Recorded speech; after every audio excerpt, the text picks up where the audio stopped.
immigrants across the globe. Today we are joined by Vishen Subramaniam, CFP.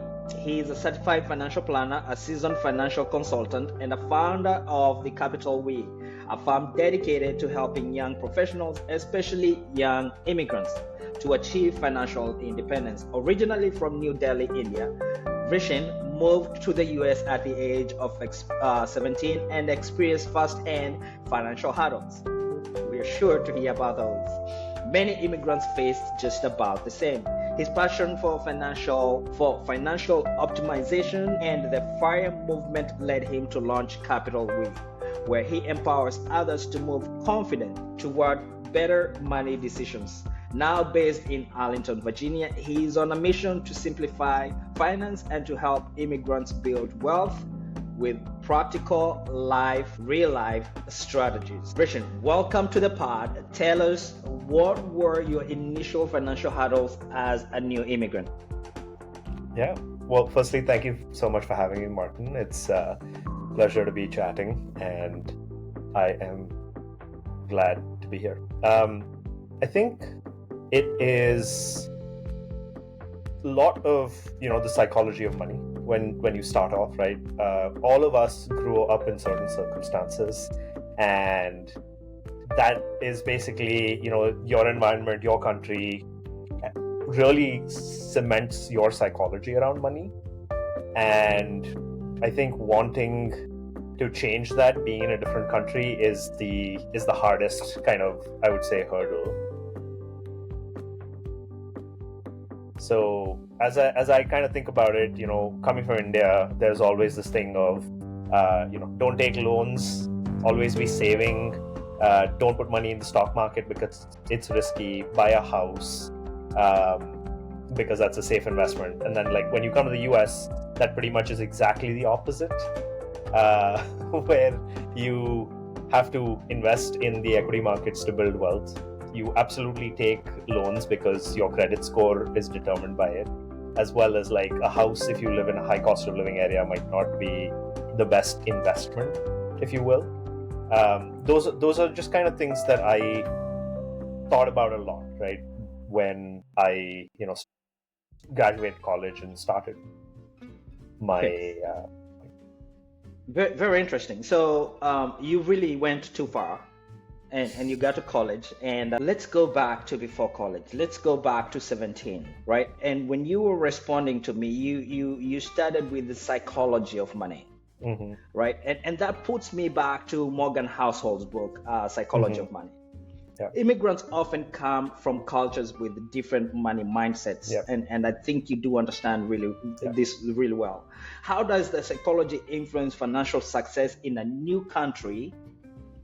And how does a young college graduate or a new family that has migrated to the US, how do they overcome these demands of finances, especially they still may not understand the way the dollar works and its translation of the value, or they may not really understand how the systems works. There's that cultural shock still happening. So how do they overcome these hurdles? Yeah, that's a tough question. I'm still trying to figure out how to solve that. But to what the research says, it says your money psychology or your money habits, your relationship with money is really cemented by the age of 7, based on what you see around you, right? So even though 17 is young and you haven't started earning money and you're still kind of figuring things out, I think we're already bringing our biases to the new country, if you will. As I kind of think about it, one is obviously learning the new system, jumping with both feet in. You don't have to take action, but really knowing what is important, what is not important, right? There's so many people especially people that are students that come here and they don't open their first credit card for 5 or 6 years, where they could have been building credit in the US if they had started, at least 4 years earlier. And that adds up over time, right? The other part is really, I would say, learn from the kids, because if you as a family are coming and your kids are much younger, they are interacting with other people, they will learn the money culture, the money habits a lot faster than you will. And I don't think there's anything wrong with keeping your old, I would say, old world or traditional money values, but definitely figure out how you can strike a balance between the two. Okay, very interesting. So let's talk to new immigrants because we have a lot of them in the Yeah. US, and about 30,000 people migrate to the US legally each year. When you're a new family and you are in the US, when you start thinking about money, where do you start? Yeah. Oh, I obviously say, like, you start from a place of building a foundation, and that means different things to different people, right? So it can be putting a roof over your head at the very, very starting, figuring out what your housing situation can look like. But the big foundation piece that is easy to do is creating a credit score, establishing your credit in the country, in the US. And that can look like, just getting a social security number, working with one of the big banks to get like a secured lending card, which is like, it's a basically like a prepaid card where they hold $500 and they let you make small purchases, and showing that you're reliable in terms of building, paying off that credit card each month, each year, and then showing that you're a dependable lender to establish your credit score is really the main thing that will drive your ability to rent, your ability to take cars on a loan, your ability to get a mortgage, your ability to open banks, your ability to rent apartments, all of that. So to me, like, I view the credit score as like the cornerstone of all things financial. Establishing credit is definitely, utilizing your words, the cornerstone to anything and everything you must or can become in the US, but it's not the only option. I mean, we have financial advisors like Dave Ramsey, who swears on nobody needs a credit card, right? I Okay, disclaimer first, right? Because I don't want anybody to misconstrue what I'm about to say, right? Disclaimer: I have a decent amount of credit and a decent amount of debt. But the type of credit and the type of debt I have is debt that is within a business setup, so it's business debt, but not what you would consider a personal debt. Now, I have lived in the US for a while, and I own a primary home, and so the primary home has a little bit of debt. That is the only amount of personal debt I have. For me, I subscribe to the Dave Ramsey school, where credit cards are evil. Now, this is where I said I would sound contradictory. However, if you have an entrepreneurial spirit like I do, and if you're looking to build your wealth very quickly, OPM is a fact. You cannot avoid it in business. You need other people's money to be able to be successful. And so that means acquiring some kind of debt. And so I also really subscribe to the idea of velocity financing. And some people have utilized credit cards in that endeavor, and I have no problems with it. My argument is life can be done without debt, and life should be done without debt where possible, because debt can become, at least in my experience, suffocating, and it can easily take anybody, and especially young college kids, from their goal of graduating to how am I even going to finish school with the amount of debt I've acquired in the last several semesters. And so, based on your experience in your world, what are you seeing are options? Can we do life without debt? And if so, if you're pursuing to live life without debt? Is that doable without, if you're not an entrepreneur? Let me put it that way. Mm. Mm. Yeah, it's a very it's a very slippery slope for sure. But I disagree with what Dave Ramsey's approach is, right? Mhm.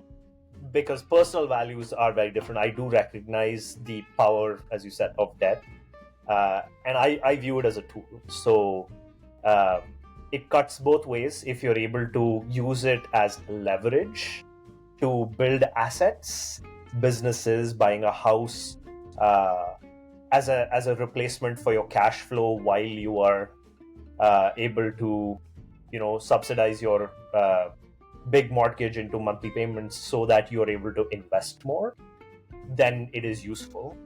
But if you're using it to buy things that are putting you in a hole, that are not producing monetary returns, then it is a liability, and that's really when they call it debt, right? So to me, I don't think there are value judgments associated with the money that you borrow. I think it's really more about how you use it. And to your point, like, Dave Ramsey is very good at what he does because he speaks to people for whom debt is a problem.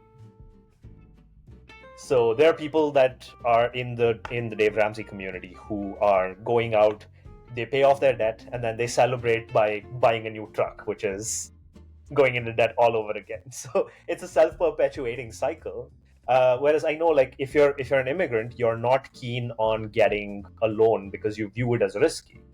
But at the end of the day, like, if I tell people the rough math on it is, like, if you invest in the equity markets in the US, historically it's returned 7%.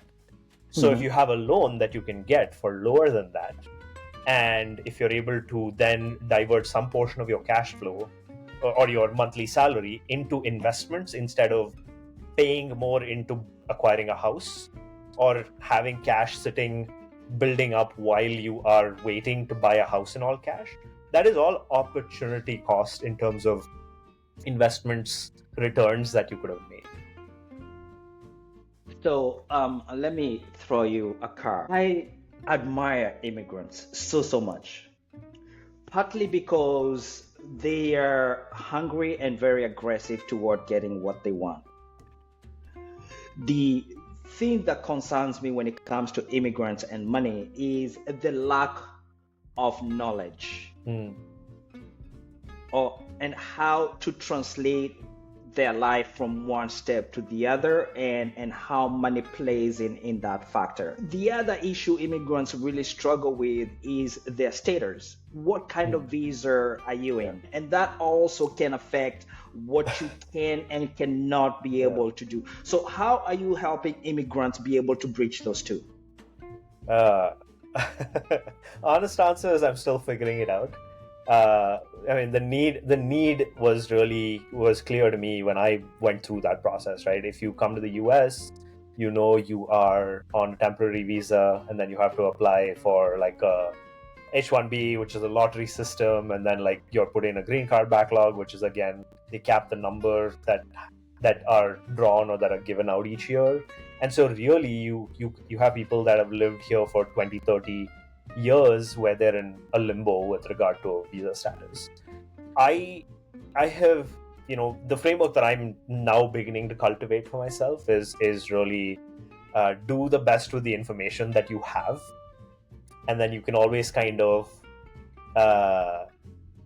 course correct as you get closer to big life changes, right? So that's not to say, that's like saying, hey, like, I know I am going to go back to my home country in 3 years, and then there are people that will turn around after 10 years and they will like, oh, well, I still haven't left, but I have not kind of followed through the plan. So it would almost be moot to say, okay, let me just put all my eggs in the basket that I'm going to go back.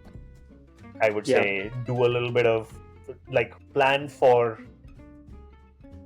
your plan, but have some kind of backup options in the way that, oh, you might stay, or you might get extended, or you might get lucky with the visa and do that. So I routinely see this, right, where I work with people from India who are on H1 visas, and like you are most likely never getting a green card or like the pathway to permanent residency in the US. So does that mean that people don't invest in the US? Absolutely not. They do continue to put money and invest in equity markets in the US. But at the same time, they are setting aside some money in case they have to go back to India, or they maintain that footprint in India, if you will, monetarily. So that's the other part I was going to go to, right? But before we get to that, let's talk about. So I have an analogy here. When I migrated to the US about 20 some years ago, I was very excited about the idea of the first liability every immigrant gets, right? That was a used car. And so acquiring a vehicle was like a big deal for me. And obviously it is for most immigrants. Yeah. But a friend of mine explained the idea of acquiring a vehicle really clearly. He said, America, unlike most other countries in the world, a vehicle is like a pair of shoes. Yeah. You need it to move from one point to the other. We don't buy the vehicle because it's a luxury. We buy the vehicle because you need to move from one point to another. And what type of vehicle you buy is important. I'm gonna get to my point. So I jumped and bought the vehicle I could afford, used old mobile, and lasted me about a week, and I was back to where I was. Oh man. Okay, now for you, when you're speaking with immigrants, are you advising them to buy newly used, or just beat up vehicles? Ooh. And why? I will also say what I did and what I advise are two different things. So mine was in 2015. When I started working, I got a 97 Honda Accord, which had 150,000 miles on it, and that was definitely stuff that was broken in there.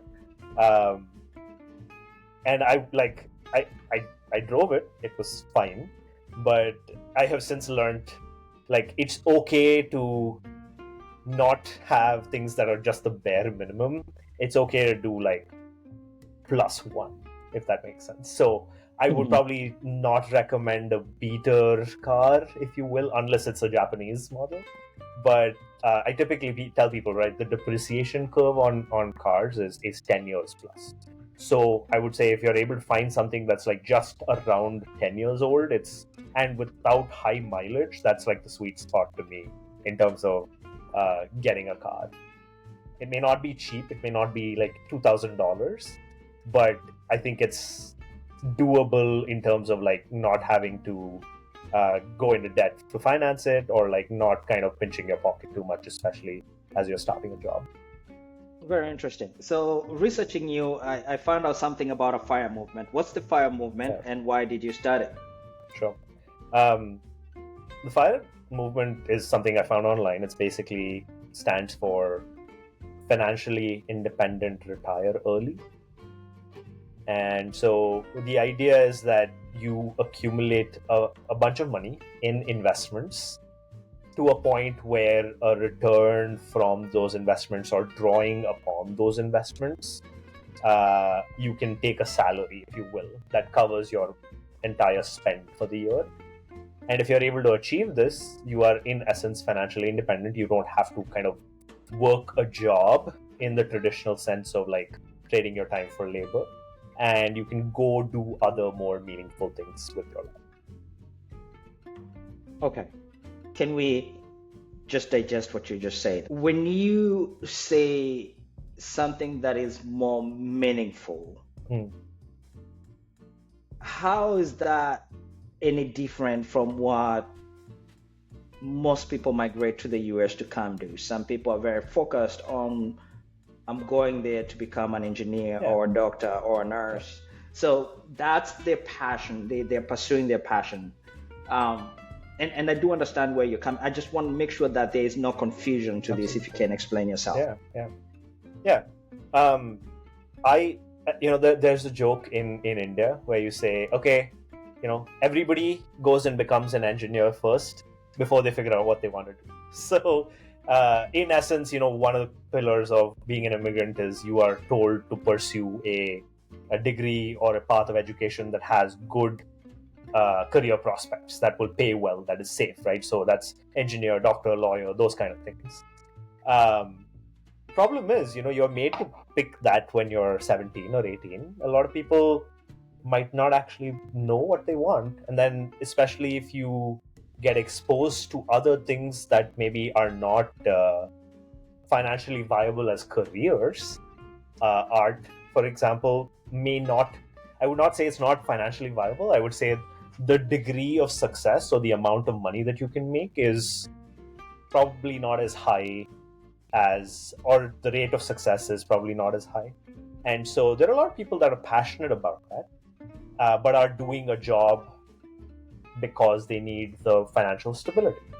There's nothing wrong with that.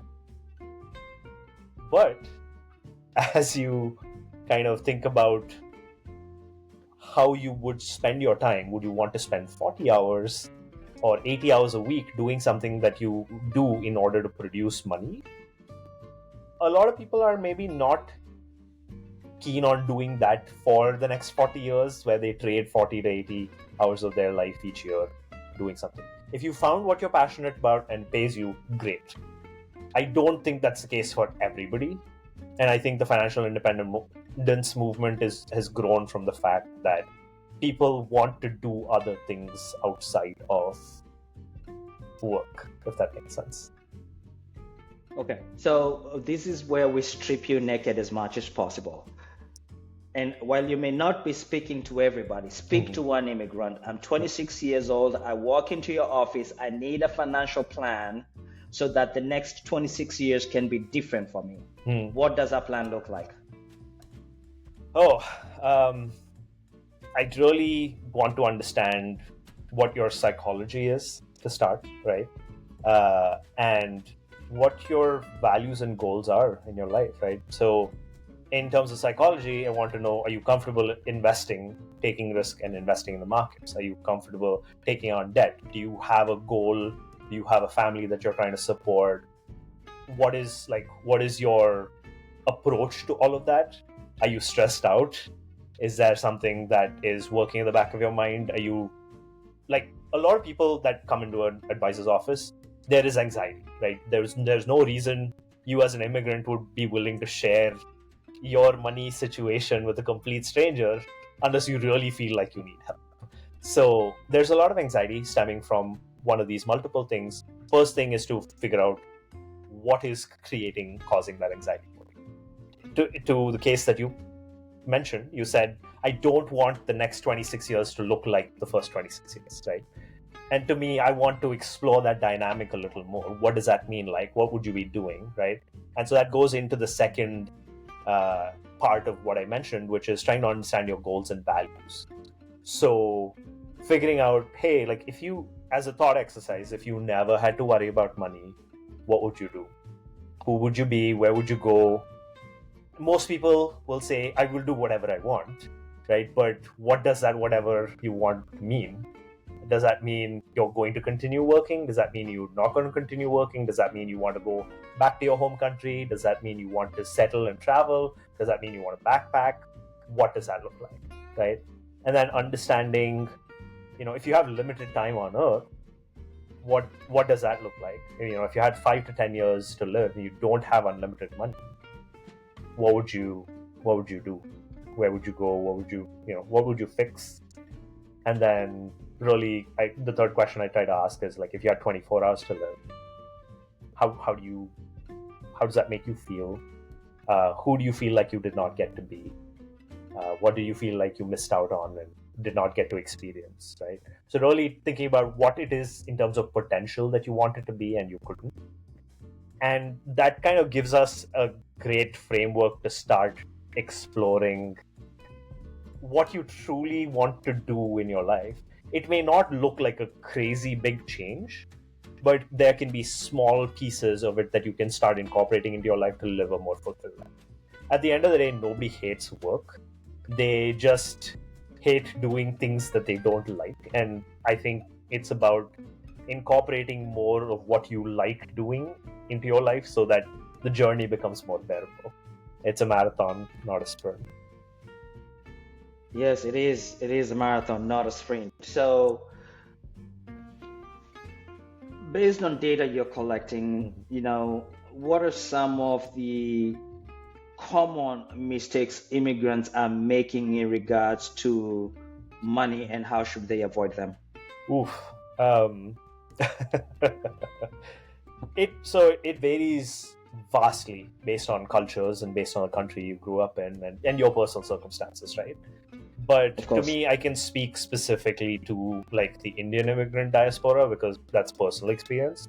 And I would say it's probably common with a couple of other developing countries is that there is a deep distrust of stock markets, right? We all know somebody that has traded in the stock market and lost money, and so want like people just avoid it.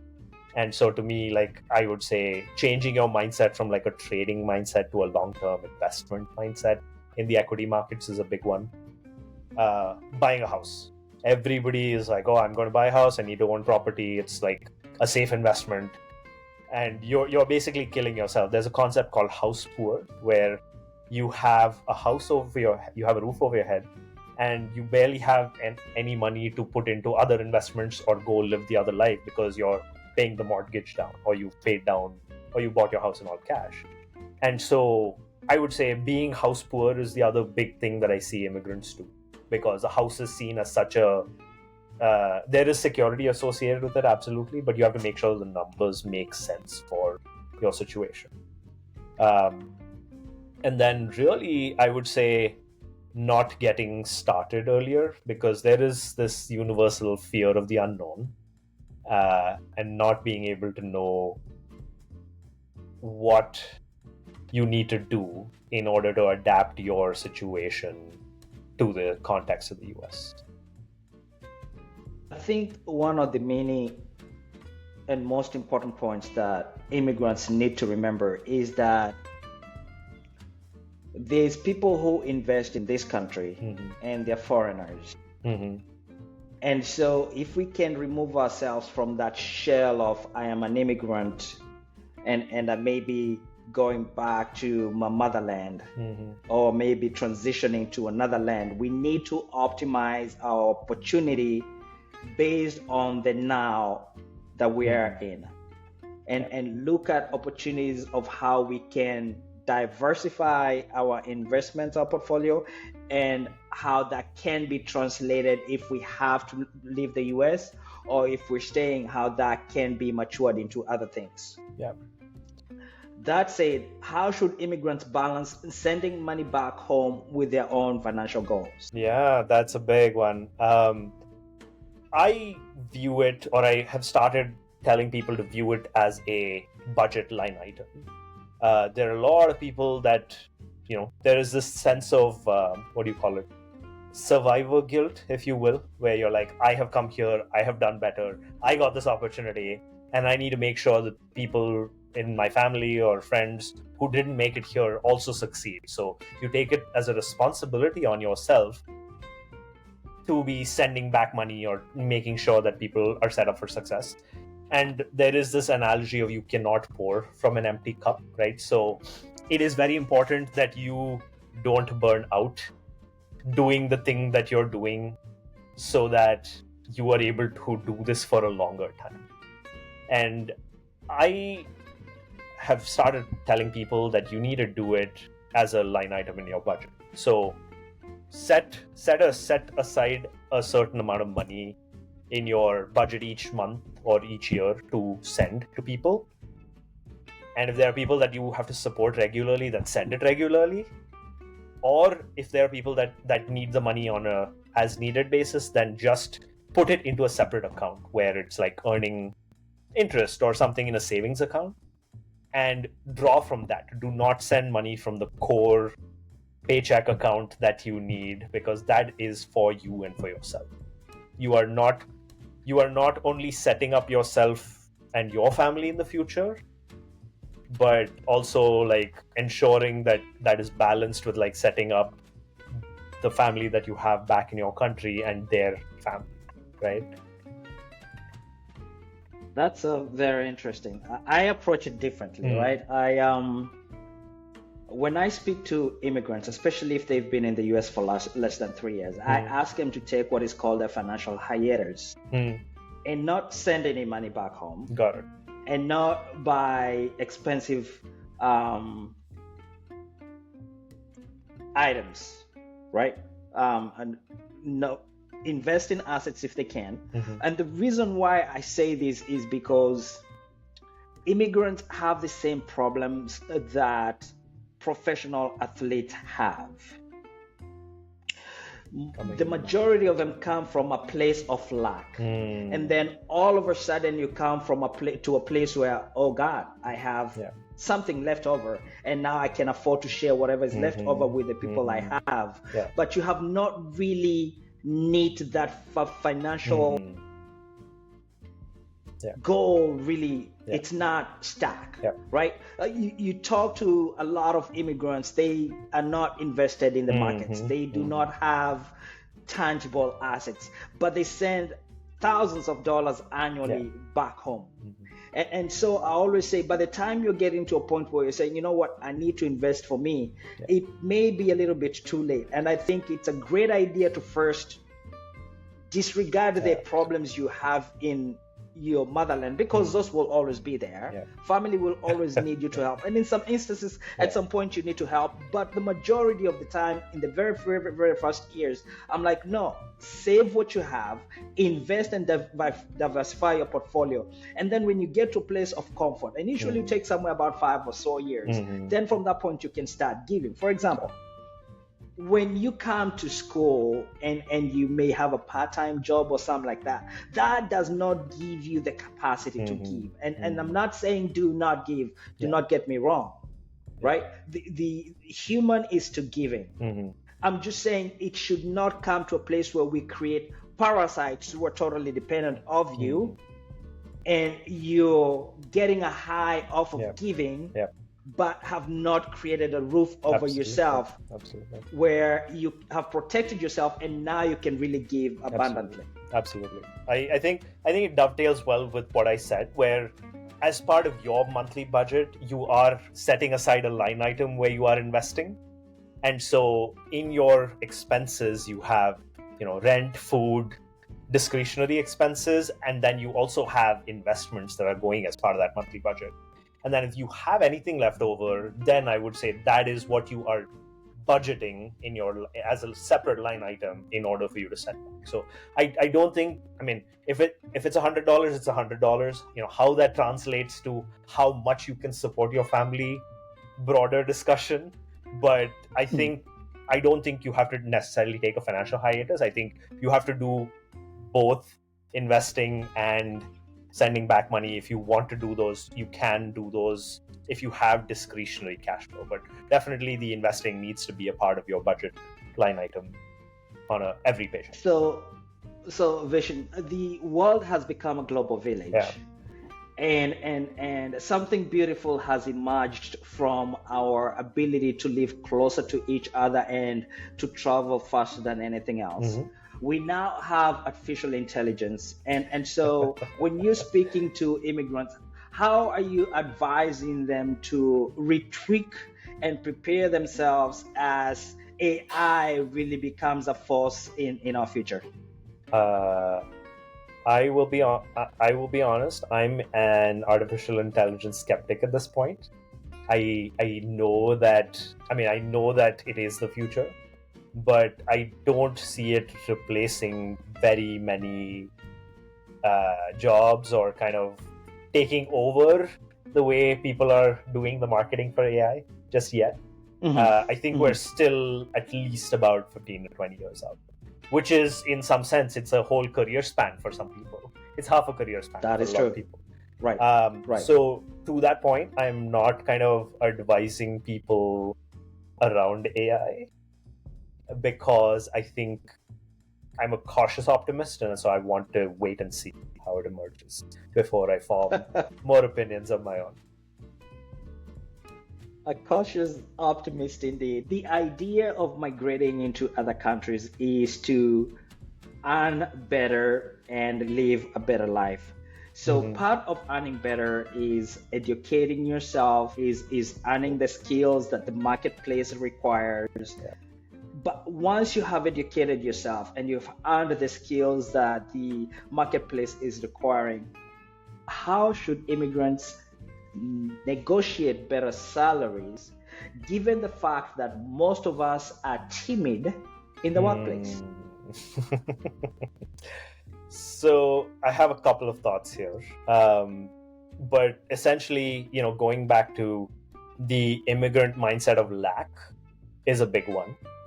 There are so many people out there that are actively teaching you or teaching immigrants how to negotiate jobs, how to have that conversation, how to upskill yourself, how to rewrite your resume.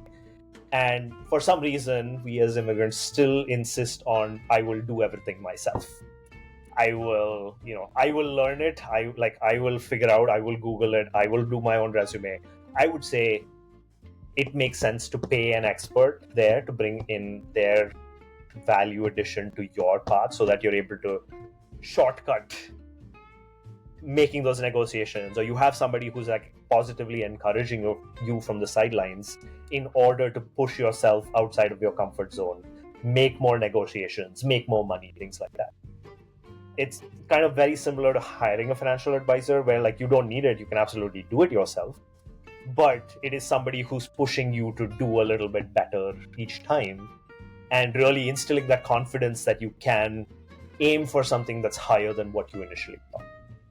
So to me, I would say hiring somebody like a job search consultant or a interview consultant or a resume rewriter or somebody who teaches you the negotiation skills is a great unlock for immigrants, because at the end of the day, we can do it ourselves, but the pathway, the time it takes, the effort, as well as like the confidence that you will get from working with somebody is like immensely more. And Vishen, we are in the pod. We are in the pod, and you're talking to immigrants. Please tell our listeners where they can catch you online. sure, I write on LinkedIn. That's probably the easiest way to find me. It's Vishen Subramaniam, and I have my business website, which is capital capital We. We'll link it in the show notes, I'm guessing. And you can email me if you need, and all through my website. Fantastic, fantastic. Of course, we will link Capital We to our show notes. So tell us about your business and why you created your business and what you are doing. Yeah, I think it's a culmination of everything that we spoke about in the last 45-50 minutes, right? Which is came to the country, had to did not kind of know money because I was 17. I'd never held a job, never had money outside of pocket money. And when I started working, I discovered, there's so much more to it in terms of retirement accounts, investing, stock market, trading, bonds, all of that stuff. Had to learn it by myself, saw that there were mistakes to be made, especially if you're in the country, you have visa complications, you don't know if you're going back. Learned that for myself, saw other immigrants kind of face something similar, same struggles, same questions, and basically decided to learn and try and become an expert in this domain. And that's what led me to starting the firm. Fantastic. Most immigrants avoid advice to do with money quite a bit. Yeah. They have this notion, they have this agenda that we understand how money works. But do we really understand how money works? And if not, as a CFP, how are you reaching out to immigrants and say, hey, you need to talk to someone like me so that I can give you a clear understanding of how you create a financial path that will lead to success? It's the work that I do. It's not medicine, right? It's not rocket science. It's stuff that completely exists online. So if you choose, as most immigrants do, to go Google it, spend time learning, doing it by yourself, totally okay. I would say the big thing that working with an advisor unlocks for you is very similar to working with a gym instructor. Making sure you know what your risks and your downsides are, so that like when you go to the gym, you don't injure yourself when you're doing exercises. And then the other part is just kind of pushing yourself to do a little bit more. Just, cheering you on as you do those reps in the gym. And the third big one is making sure you get your butt to the gym every day, which is an accountability partner who's able to talk you off the ledge when markets are volatile, when they're scary, making sure you stay invested, and then making sure that you are actually doing the work of putting money in month on month. So those, I think, are the three big things. Additionally, for immigrants, I will say there is a financial and a non-financial spouse in almost every relationship I've seen, where one person is entrusted with doing the work, the other person has no idea where anything is. So establishing one more third-party person that your non-financial spouse can go to if some eventuality happens is really the value add of an advisor, as I like to tell people. Okay, so give us a 1, 2, 3, 4, 5 step. What should be the basic fundamental of building anyone's financial plan? Where do we start? Do we start with credit? Mm-hmm. Do we start with a job? Where do we start? What's the first step? There are so many things there, but I'll give you the 5 pillars as I view them of financial planning. So it's investments, taxes or tax planning, insurance, estate planning, which is a will and trust, and really goal setting. So I know people can invest by themselves. Typically, they will invest because they've been told to invest. They don't know what they're investing towards, or they don't know how much money they need, or they're comes from a place of lack. So I would say working backwards, the goal setting vision is really the most important thing that I can do with clients, where, sure, you are investing, you have, lots of money, but what are you investing for? Are you investing to be financially independent? Are you investing to pay for your kids' college? Are you investing for a better future? What does that future look like? And really setting people up with that vision and goals is number 1. Number 2 is estate planning and tax planning. So knowing that your family is protected and they receive all your assets and it doesn't get tied up in litigation or with the court or with the state. If anything were to happen to either of you, or you as an individual or as a couple, is the estate planning part of it. Just making sure you're accountable and getting that. Insurance planning, again, insurance is not an investment. It is purely to protect your downside. If something would happen to you, or you have an event that derails your financial situation, you have insurance that is a backup or a safety net, right? Yes. In taxes, so most people think it's filing taxes and reducing the amount of tax I pay each year. It's really reducing the amount of lifetime taxes that you pay, which means it's okay to pay tax this year if in retirement you're going to pay less taxes. So understanding the difference between current tax and lifetime tax is a big one. We're educating immigrants, because everybody comes to me and they're like, oh yeah, how do I get the most, how do I pay the least amount of taxes this year? And that may or may not be the right move for you over the long term. And then obviously investments, which I think investments is fairly commoditized. You can do that by yourself. You can get a robo-advisor to do it. But I manage, monitor, implement investments for clients. So talking about the issue of taxes, just so we are clear, taxes have a purpose, and I know the majority of us understand that, right?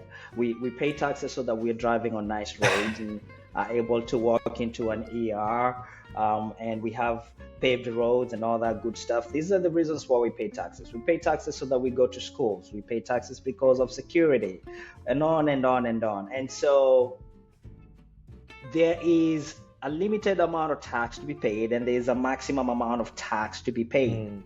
your role is to help people be able to pay the limited amount of tax so that whatever is left over can be invested into their financial future. When talking about an American dream and intertwining that into the tax conversation, what role does financial planning play in helping immigrants achieve their American dream? Oh, that's a tough one to answer, right? Because the idea of an American dream is so different for very many people. But Yes. I would, again, I have begun to view my role a lot more as psychological than it is of like advisory, if that makes sense. So the American dream is achievable in whatever form, in whatever dream you have. It's just getting clear on what that dream looks like, and B, knowing that it's something that you work towards in a long term. It's not something that can be achieved in next year. So laying out what are milestones that would be good in order for you to achieve, to show that you're on track or progressing well towards building the dream that you have. And then obviously understanding that we need to adapt the plan because life is not linear, your journey is not linear, and there will be setbacks, there will be market crashes, there will be life events that happen. And knowing how to adapt your plan, your investments, your taxes, your insurance, your estate through all of those ups and downs is where we work as guides, not as leaders, if that makes sense. Yes, it does. So talking to your clients, you're speaking to the immigrant part. What financial tools or resources do you recommend for immigrants in 2025? Well, budgeting is a big one. So I really like Monarch Money for tracking and classifying your budget. Net worth calculators are a big one. I know people tend to view just their investments, but it's important to know what your net worth is, which is how much you have in assets and how much you have in liabilities. Because you can have $1 million in assets, but if you have $1 million in liabilities or loans, then your net worth is technically zero. So tracking your net worth, I really like Personal Capital for that. I also just use Monarch for tracking my net worth. And then investments, I would say, I urge people, don't use apps, don't use Robinhood, don't use M1. Stick to bigger brokerage firms like Charles Schwab, Fidelity, because they have bad interfaces, and that will mean you're actually logging in and looking at your investments fewer times a year. And that's actually overall better for you because you will do well when you don't tend to look at and change your investments on a day-to-day basis. Very interesting. Money is psychology. Yeah. So how can people again connect with you at Capital Way? Yeah, I have a blog that I write that's on my website. You can read it, see if something speaks to you. You can subscribe to it. I have time to set up. I have a link to set up a time to chat with me if there's one-off concerns you have. And yeah, you can just write to me on LinkedIn because I do an Ask Me Anything on Fridays, which is open to anybody and everybody to answer questions. Ultimately, it's about sharing this knowledge or dissipating it and putting it out there in the public so that more people can have access to it. So if you have questions, just ask me. On the Ask Me Friday, what is the most absurd question you've been asked regarding money? Absurd, is it? I think somebody basically just thought that I was giving money out. So somebody basically asked me like, hey, can I have $10,000? Which I think they completely misunderstood what I'm trying to do as a financial advisor. Mm-hmm. They just assumed I was a bank. That one definitely threw me for a loop. Very interesting. Very interesting. So, do you believe immigrants should prioritize financial independence over job security? I think I think I think they both go hand in hand. Actually, having financial independence ensures that you don't have to worry about job security. And I say that because people make decisions through the lens of job security such that they're not willing to take risks or move up because they don't want to disrupt the dynamics that they have going on in their life. But I think unless you are making, quantum leaps, I don't want to say quantum leaps, but unless you're job hopping every 3 years, you're not going to see a meaningful bump in your paycheck every year unless you're receiving like some crazy equity through your company. So I think this is a personal view. I prioritize financial independence over job security, which is why I started a business. But I can totally understand the need for you to have job security. If that allows you to build financial independence, then yes, I would prioritize that. Okay. Very interesting, very interesting. We are getting to the top of the hour, and I want us to hang out again and talk immigrants and investment and immigrants and businesses, because I think there's a lot of conversation to be discussed regarding immigrants and entrepreneurship. So as we're reaching at the top of the hour again, please tell our listeners where we can find you. Yeah, you can find me on LinkedIn. I'm Vishen Subramaniam, and I have a website, Capital We. And you can either subscribe to my blog on there, or you can write to me on LinkedIn. I do an Ask Me Anything on Fridays. Fantastic. Vishen, it's been a wonderful experience. Really, I want us to talk again very, very soon and focus more on immigrants and entrepreneurship. Thank you so much for making the time today for immigrants across the globe. You're fantastic. Welcome back again. Thank you, Martin. Thank you, sir. We appreciate you. Bye-bye.